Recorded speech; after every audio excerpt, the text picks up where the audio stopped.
Queridos filhos e filhas, família evangelizar é preciso de todo o Brasil. Padre, é certo abrir a Bíblia aleatoriamente para obter respostas que venham de Deus? Filha, não é certo. Deus tem outras formas de se comunicar conosco. Ele fala e suscita a nossa consciência na meditação. Ele fala conosco na liturgia pela vida. Mas abrir aleatoriamente a palavra de Deus não é uma forma correta. Insisto na técnica da Léxio Divina, que está muito bem explicado no artigo do jornal do mês de setembro. Eu insisto, o que é a Léxio Divina que eu faço no programa? Pego um trecho e vamos cada dia sequencial, você percebeu? Pegamos um versículo, depois o versículo seguinte. Esta é a forma correta de ler a Bíblia. Já ouvi dizer que existem muitos escritos que não foram colocados na Bíblia. É verdade? A Cláudia Márcia de Curitiba. Sim, é verdade, filha. Chama-se os apócrifos. Você sabe que a Bíblia, deixa eu pegar o novo catecismo da igreja para dizer para vocês, tanto que eu tento sempre mostrar.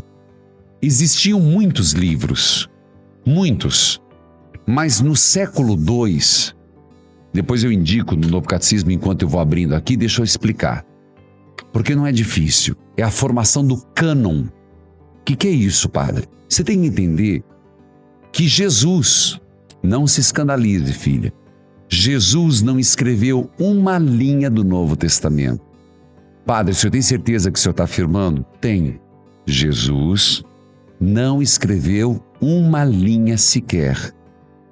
Foram os apóstolos que, após a ressurreição de Jesus, sentiram necessidade de registrar os fatos, os acontecimentos, os ensinamentos.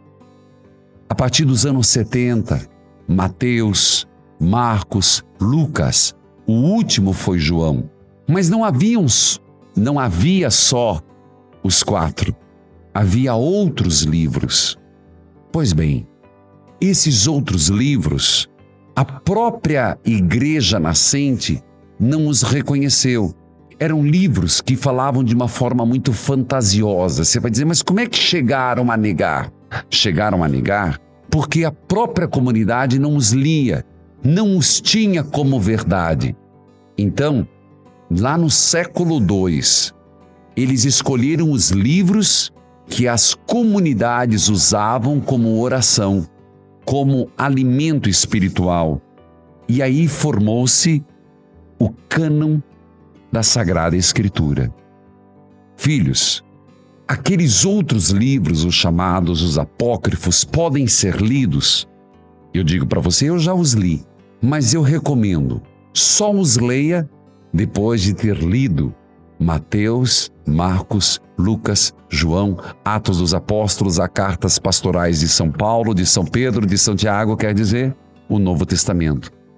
Se você não leu a Bíblia, o Novo Testamento, eu não recomendo ler outros livros antes. Padre. Deus abençoe, filho. Amém, o senhor também. Padre, bem que dizem que os últimos serão os primeiros. A moça me lembrou agora, sábado, eu tentei falar com o senhor.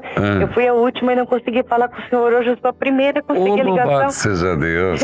Os últimos serão os primeiros. Você fala de onde, querida? Aqui de Pinhais, padre. Pinhais, minha querida Pinhais, meu primeiro amor, que foi a paróquia São José Operário. Isso. Você mora onde, em Pinhais? Olha, eu não moro ali em Pinhais, ali no centro. Eu moro mais pra cá de Pinhais. Mas pra cá onde? Mas pra cá fica mais próximo do Parque Castelo Branco. Não tem problema. Mas é Pinhais também. Com certeza. É Pinhais. Qual a sua pergunta, Ângela? Padre, é uma dúvida que eu tenho. É o seguinte, eu queria saber sobre o Apocalipse, porque tem gente que diz que o Apocalipse já aconteceu.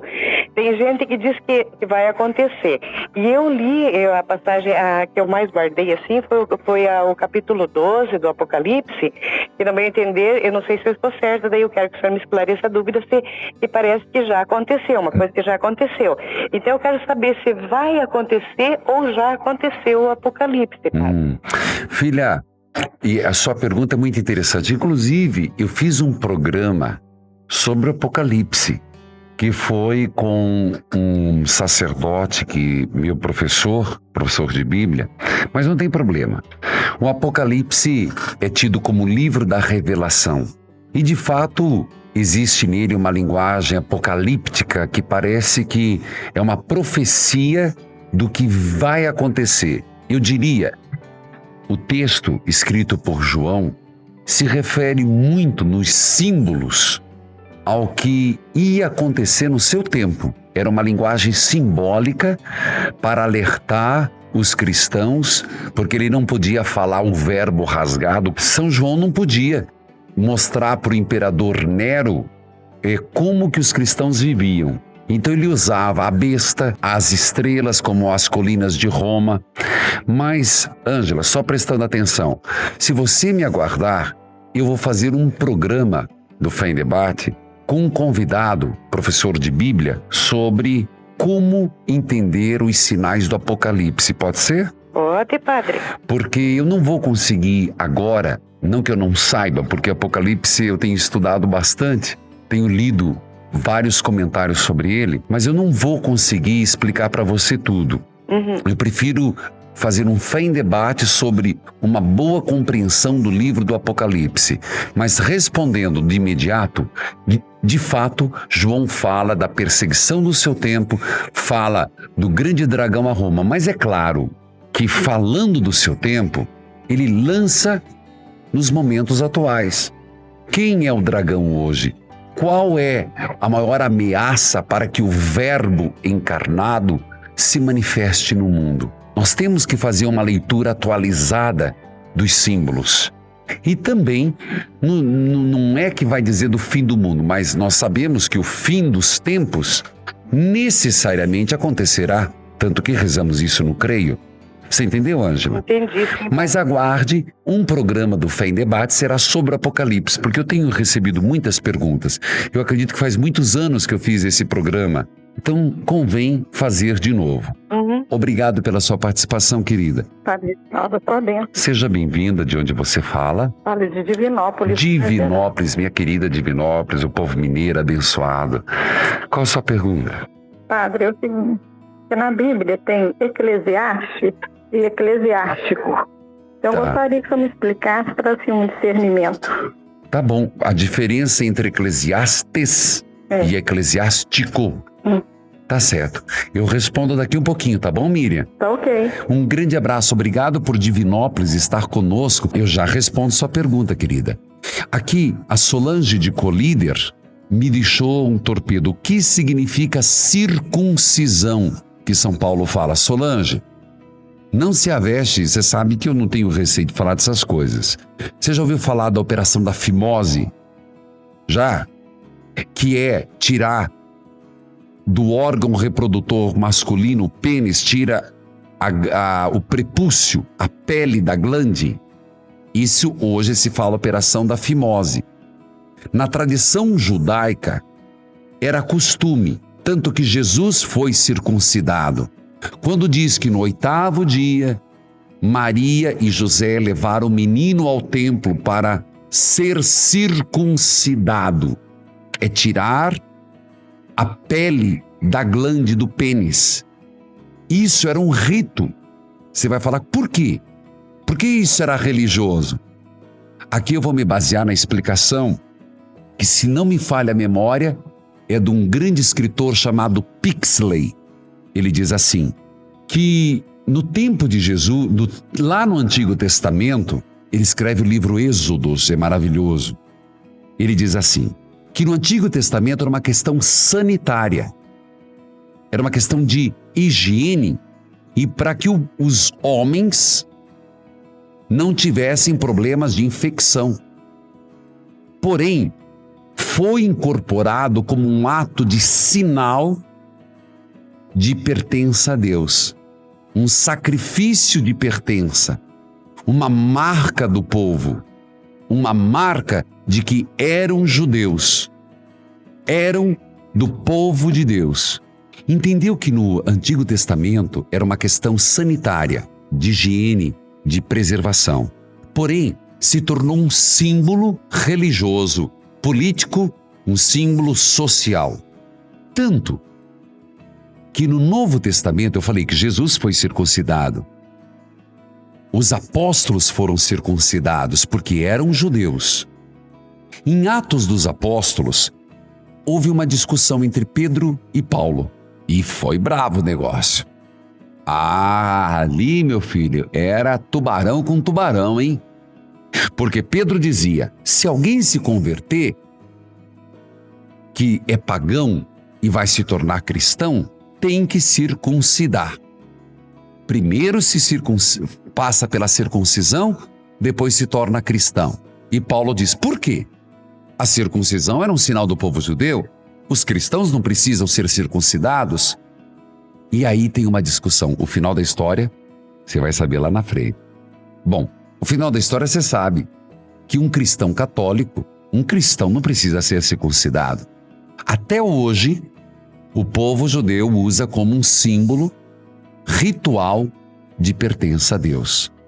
Então, respondendo para Solange, lá de Colíder, Mato Grosso, que me mandou um torpedo no último programa. Em minha paróquia, o padre disse que não podemos aplaudir a palavra de Deus. E eu vejo na televisão que na sua paróquia isso acontece. Márcia, eu desconheço alguma norma sobre se pode ou não aplaudir. Eu vejo, se parta do princípio assim, obedeça ao seu sacerdote. Parta desse princípio. Ele é o responsável pelas almas na sua paróquia. Siga o que ele diz. Agora, liturgicamente, eu leio naquele texto que fala qual a importância do aclamação evangelho. Pelo que eu sei liturgicamente, o aclamação evangelho é aleluiático, que quer dizer, é uma aclamação de alegria, aleluia. Pois bem, se a aclamação tem que ser aleluiático, tem que ser imponente, a aclamação tem que ser alegre, a aclamação tem que ser como se as trombetas do céu tocassem, reboassem na igreja, para aclamar o Santo Evangelho. Em que mal uma salva de palmas? Pelo contrário, é uma continuação, um eco do sentido da aclamação. E esta é a razão que me faz dizer palmas à palavra de Deus. Mas eu respeito quem pense diferente. E na sua paróquia, siga o que o padre diz. Na diocese, siga as orientações do bispo local, que no Código de Direito Canônico chamamos de bispo ordinário. Por favor, entenda bem essa palavra. Ordinário do local é o que dá ordem ao local. Pelo amor de Deus, não confundam as coisas. Eu estou cansado de ser mal compreendido. Padre Reginaldo, prazer em conversar com o senhor. Você fala de onde? De Curitiba, Capão da Embuia. Curitiba, Capão da Embuia. Um abraço ao povo do Capão da Embuia, onde temos um núcleo, trabalha na ação social muito forte com a Cleusa. Pois não, Olga? Obrigada, pai. No Atos dos Apóstolos, capítulo 1, versículo 14, todos eles perseveravam unanimemente na oração, juntamente com as mulheres, entre elas Maria, mãe de Jesus, e os irmãos dele. Eu queria saber quem são esses irmãos dele. Tá, respondo para você. Obrigada. Querida, primeiro, aqui vale primeiro, quem são os irmãos? Tiago, João, que eram primos, parentes mesmo de Jesus. Até esses dias, tá ouvindo, Olga? Estou. Ouvi um comentário dizendo, engraçado, hoje se fala tanto contra o nepotismo, e Jesus tinha primo, parente, irmão de irmão. Na verdade, eram todos amigos, viu? Cafarnaum, onde no lago de Genezaré, não havia muita gente. A gente pensa que as coisas eram números enormes. A população era pequena. E, gente, para pensar um pouquinho, Olga. Sim. Você lembra do tempo, agora a gente fala em cidade com 2 milhões, 3 milhões, 5 milhões de pessoas. Sim. Mas, gente, antigamente as cidades, e principalmente o pessoal mais do interior, sabe? Que eram pequenos. Então era muito comum casar o pessoal da família. Às vezes acontecia de um casar com a mulher e o irmão dessa mulher casar com a irmã do outro marido. Não era assim? Era. Pois bem. Meus pais eram primos irmãos. Então, aí, ó. Você matou a charada. Primo irmão. Você usou a palavra primo irmão. Primo irmão. Por que primo irmão? Porque eles eram muito poucos. Eles eram fugitivos de guerra e eles vieram para o Brasil, ficaram numa colônia muito pequena. Mas quando que você usa primo irmão, é que é primo de primeiro grau, não é? É. Entendeu? Os irmãos de Jesus? Pois é. É assim que Santo Agostinho interpreta. É assim que a igreja pede que compreendamos. Jesus foi o único filho de Maria. Quando diz lá os irmãos de Jesus, você falou espontaneamente, primo irmão. Entendeu? Entendi. Tá certo, Olga. Tá. Muito obrigado. Agradeço por você ter ligado. Ajudou muito, porque a tua dúvida, com certeza, é a dúvida de muitos. A Dalva, do Ceará, me pergunta por onde devo começar a ler a Bíblia. Bom, eu já posso responder em 1 segundo. Pelo Novo Testamento. A partir Mateus, Marcos, Lucas e João e depois as cartas. Eu vou atender a Adriana de Fortaleza e já vou responder do Eclesiastes. Mas tem uma pergunta aqui, Guarapuava. Minha Bíblia não tem o livro de Jonas e é de uma editora católica. Será que veio com defeito? Veio. Deve ter vindo. Então você pode ir na livraria, lá de Guarapuava, não diz o nome da mulher, ou homem, não sei. Pode ir na livraria onde você adquiriu e tenho certeza que a editora vai trocar. Pode ter certeza que já aconteceu comigo. Eu comprei um um lecionário que vem e faltou página, faltaram páginas. E aí eu mandei para a editora, eles trocaram prontamente. Pode fazer isso. O livro de Jonas está diferente, é o que eu vou explicar depois do Eclesiástico. Vou explicar depois.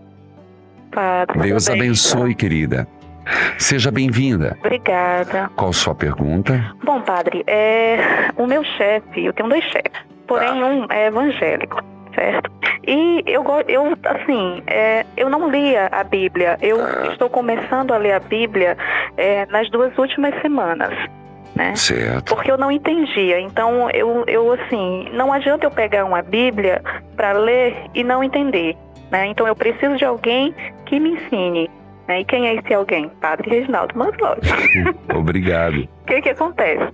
Essa semana a gente estava conversando sobre a Bíblia e aí ele fez um comentário. Ele disse que a Igreja Católica não colocava a Bíblia em primeiro plano. E eu não entendi, certo? Entendi. E assim, eu precisava assim, de uma resposta.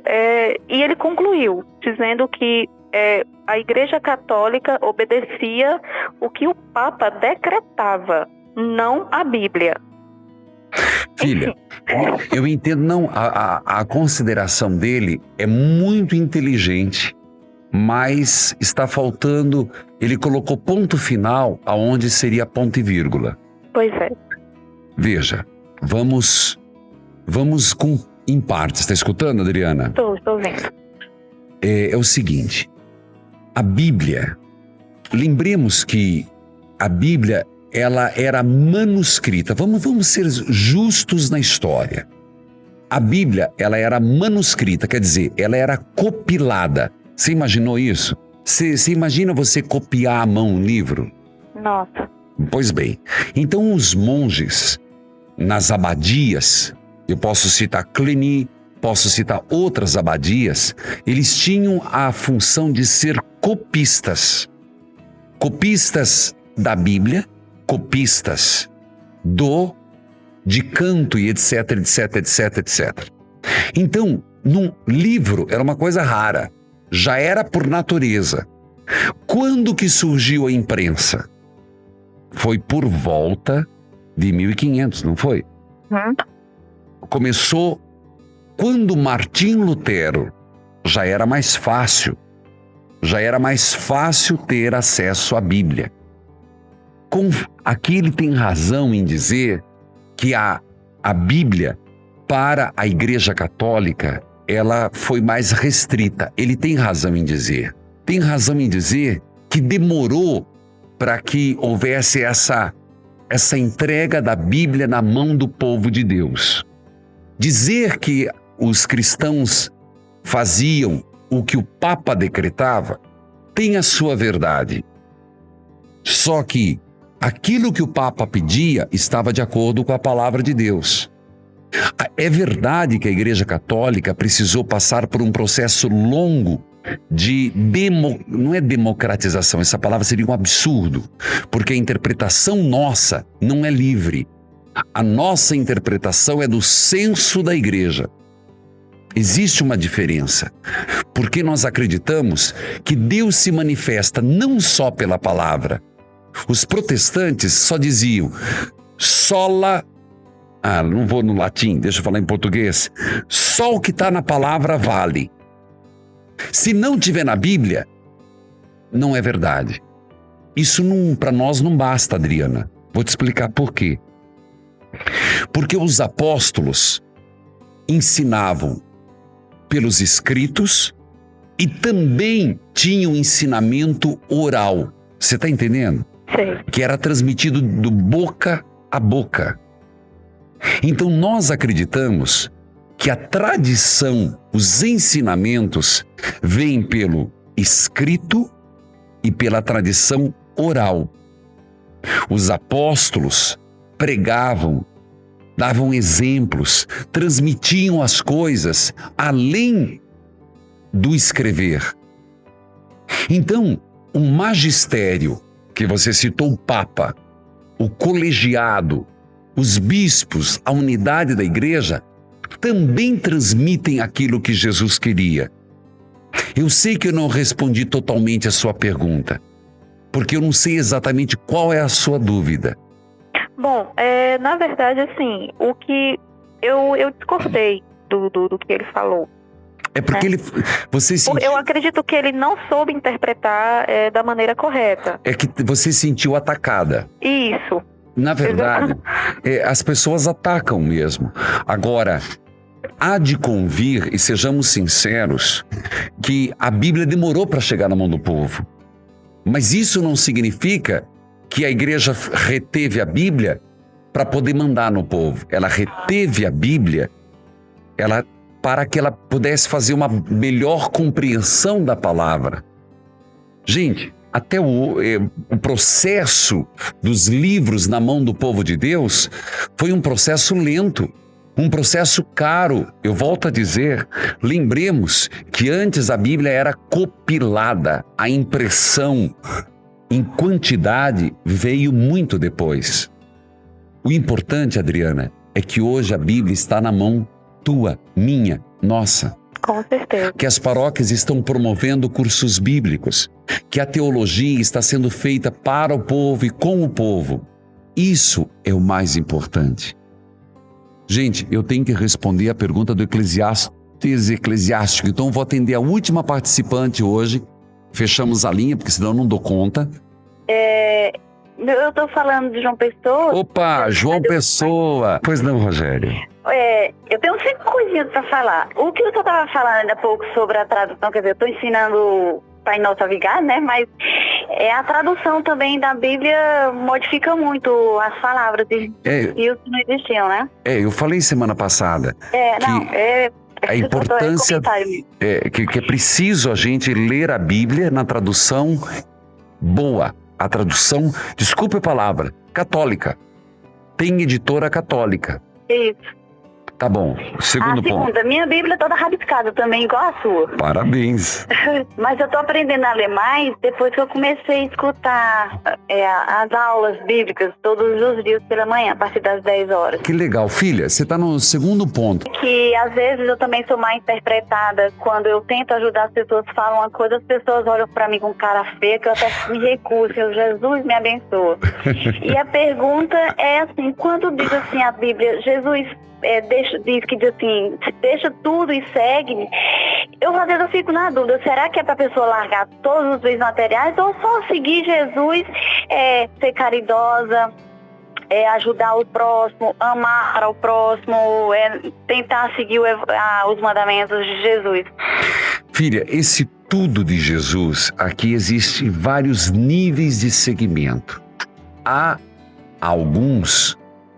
em alguns, ele suscita um desprendimento total e radical, mas é o estado da vida religiosa, onde eles abrem mão de tudo para viver radicalmente a castidade, a pobreza e a obediência. Então, no âmbito da pobreza, são pessoas, mas Deus suscita uma vocação especial.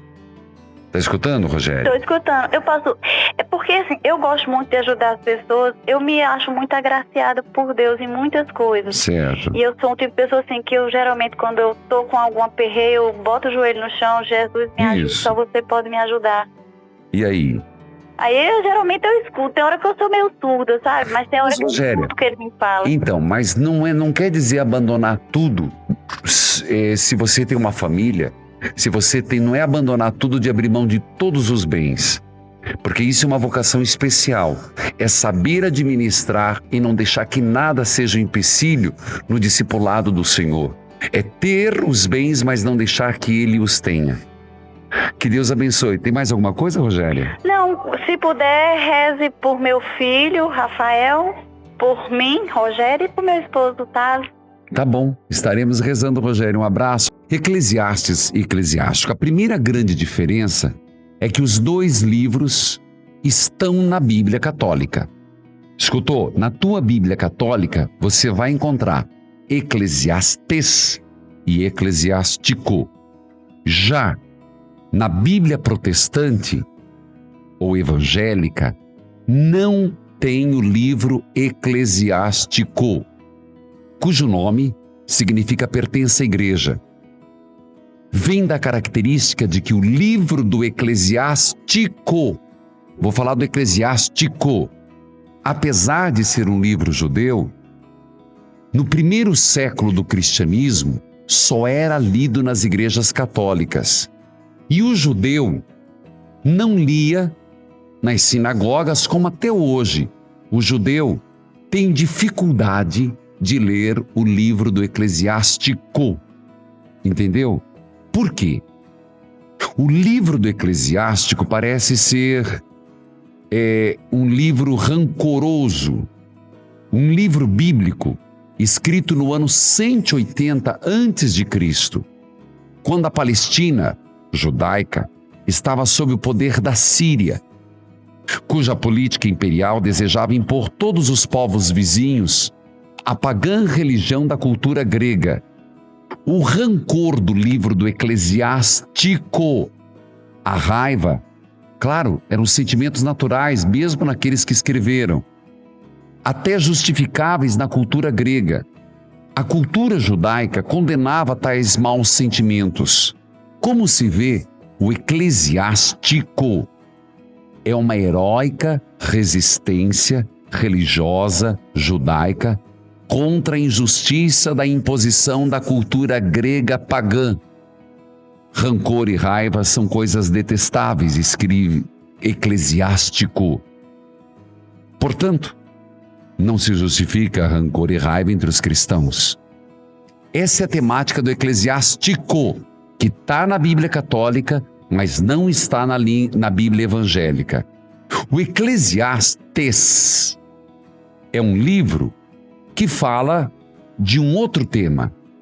Fala quando o povo judeu estava padecendo sob o Império Grego e tem pesados impostos. Em lugar de cair no desespero, Eclesiastes, que também é chamado de Coelet, que começa vaidade das vaidades, tudo é vaidade. Tanto que há uma tendência de, nas novas Bíblias, ao invés de vir Eclesiastes, talvez você vá abrir tua Bíblia e não vai ver a palavra Eclesiastes, você vai ver Coelet, que significa o nome em hebraico do livro. Espero ter ajudado, espero ter auxiliado você. Por que a Bíblia ninguém chama Deus de Pai, Rose de Colombo? Na Bíblia fala alguma coisa sobre sexo só depois do casamento? É só ler Mateus capítulo 5. Laerte, você que mandou um torpedo, leia Mateus 5 e você vai ver sobre sexo só depois do casamento. Fala sobre adultério. A Bíblia existia mesmo antes de Jesus? Lá de Coronel Fabriciano, com certeza. A Bíblia existia antes de Jesus. O Novo Testamento foi escrito depois da ressurreição de Jesus. O Antigo Testamento é todo antes de Jesus. O Novo Testamento foi escrito pelos apóstolos, mais ou menos no primeiro livro, no ano 70, depois da ressurreição. Evangelizar é preciso.